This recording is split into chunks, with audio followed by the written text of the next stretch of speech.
또 다른 어떤 패턴의 전략도 있지만 오늘은 이런 소화 과정에 대해서 한번 배워볼 수 있는 거죠.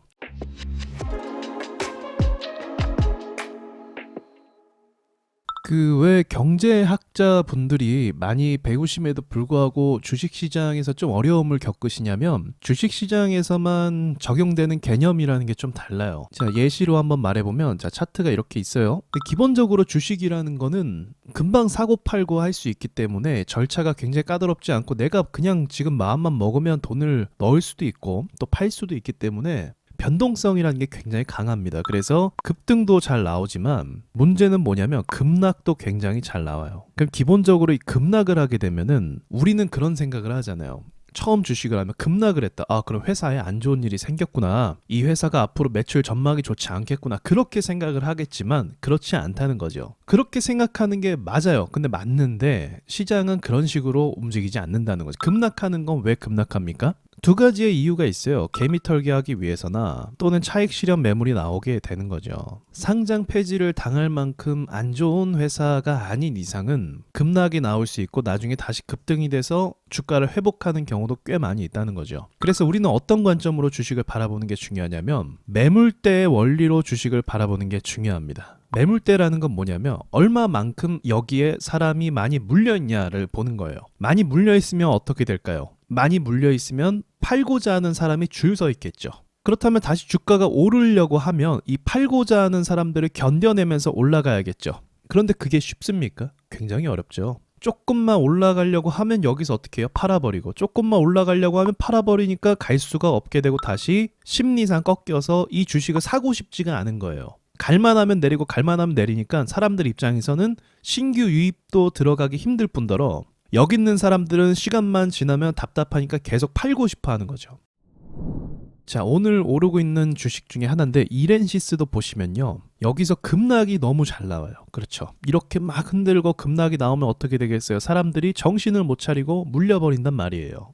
그럼 이 주식이 가려면 어떻게 해야 되겠습니까? 이때의 매물대를 뚫을 정도의 호재라는 게 필요한 거예요. 근데 주식이요. 호재만 있어야 가는 겁니까? 그건 아니죠. 호재가 없어도 때로는 자기 마음대로 오를 때가 꽤 많이 있어요. 그냥 그 섹터가 좋아서 오를 때가 있고 시장이 좋아서 오를 때가 있는 거예요. 그러면 우리가 아까 전에 매물대에 대한 설명을 제가 드렸는데 그럼 이 매물대를 결국은 차트는 무엇을 해야 되냐면 소화라는 걸 해야 되는 거예요. 소화라는 건 뭐냐면 여기 있는 사람들이 물렸기 때문에 심리가 어떤 상태예요? 심리가 쪼그라들어서 빨리 도망치고 싶은 거예요. 물론 여기서 나는 꼭 이거를 뭐 지금 4,000원인데 뭐 8,000원에 팔겠어라는 그런 진성주주라고 하죠. 이 회사를 믿는 사람들도 있겠지만 보통 손실이 나면 그런 생각보다는 빨리 도망치고 싶은 생각이 든다는 거죠. 그래서 어떻게 하면 도망치게 만들 수가 있어요? 더 급락으로 파서 공포를 조성하는 경우가 있고 또 세력들이 그 정도가 아니라고 하면 어떤 방법을 사용하냐면 딱 원금까지만 한번 찔러주는 경우가 있어요. 그럼 본전이 왔으니까 파는 거죠. 그걸 소화라고 합니다. 자, 이런 경우를 말하는 거겠죠. 많이 물려있는데 갑자기 급등을 합니다. 그럼 사람들이 여기서 다시 가나 생각을 할 거예요. 근데 이런 식으로 계속 꼬리를 달아주고 또 이런 식으로 음봉이 크게 나오면 어떻게 하겠어요?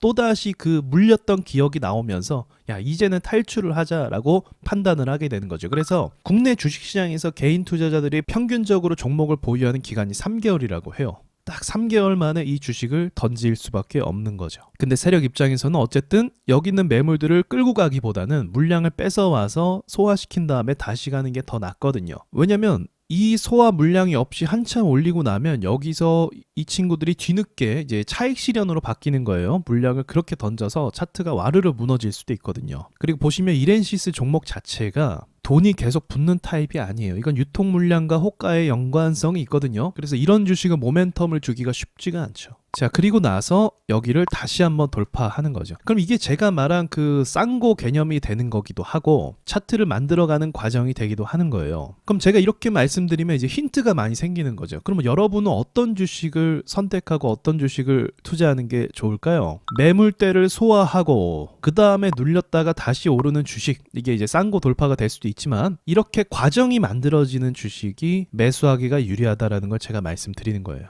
물론 주식에 이 차트 패턴만 있는 거 아니에요. 그럼 다 이렇게 움직이게요? 그건 아니고 또 다른 어떤 패턴의 전략도 있지만 오늘은 이런 소화 과정에 대해서 한번 배워볼 수 있는 거죠. 어디서 가장 사람들이 잘 물리냐? 급락할 때 제일 많이 물려요. 그래서 급락 차트가 나오면 야, 개미들 엄청나게 물렸겠다 생각을 하시면 되는 거고, 그리고 나서 뭐가 나오겠다 예상할 수 있냐면 많이 물렸으니까 소화를 시키겠구나라는 것을 알 수가 있어요. 그럼 소화를 시키면 그 다음 어떻게 하겠어요? 이 사람들의 평단까지만 올려주고 다시 내려가게 됩니다. 왜 내려갈까요? 이 사람들이 기다렸다가 올라가 버리면 수익을 기대하니까 또 내려버리는 거예요. 그럼 또 내려버리면 어떻게 돼요? 물렸던 기억이 또 살아나게 되는 거 아마 여러분 다 아실 거예요. 그 끔찍했던 기억이 다시 되살아나기 때문에 매도 버튼을 누를 수밖에 없는 상황으로 유도를 하는 거죠. 유도를. 그러니까 세력들은 개인들의 심리를 너무 잘 알고 있어요. 주식시장의 역사가 100년이 훨씬 넘었잖아요. 그러니까 그만큼 쌓여있는 데이터와 통계가 있지 않겠습니까? 어떻게 하면 코 묻은 돈들을 뜯어낼 수 있을까? 그에 대한 전략과 기발한 발상들이 굉장히 많은데 여러분은 어떤 상황이에요? 그런 것도 전혀 모르고 배운 적도 없고 순수하게 좋은 회사는 오를 거야 라는 생각으로 들어오신 분들이에요. 그러한 상식이 먹혔으면 저도 좋겠지만 안타깝게도 이 시장은 전쟁터 같아갖고 결코 평범하지 않다라는 사실을 이해하셨으면 좋겠어요. 그래서 거기에 맞는 전략과 대응이 있어야만 살아남을 수가 있습니다. 자, 여기까지 말씀드리고 마칠게요.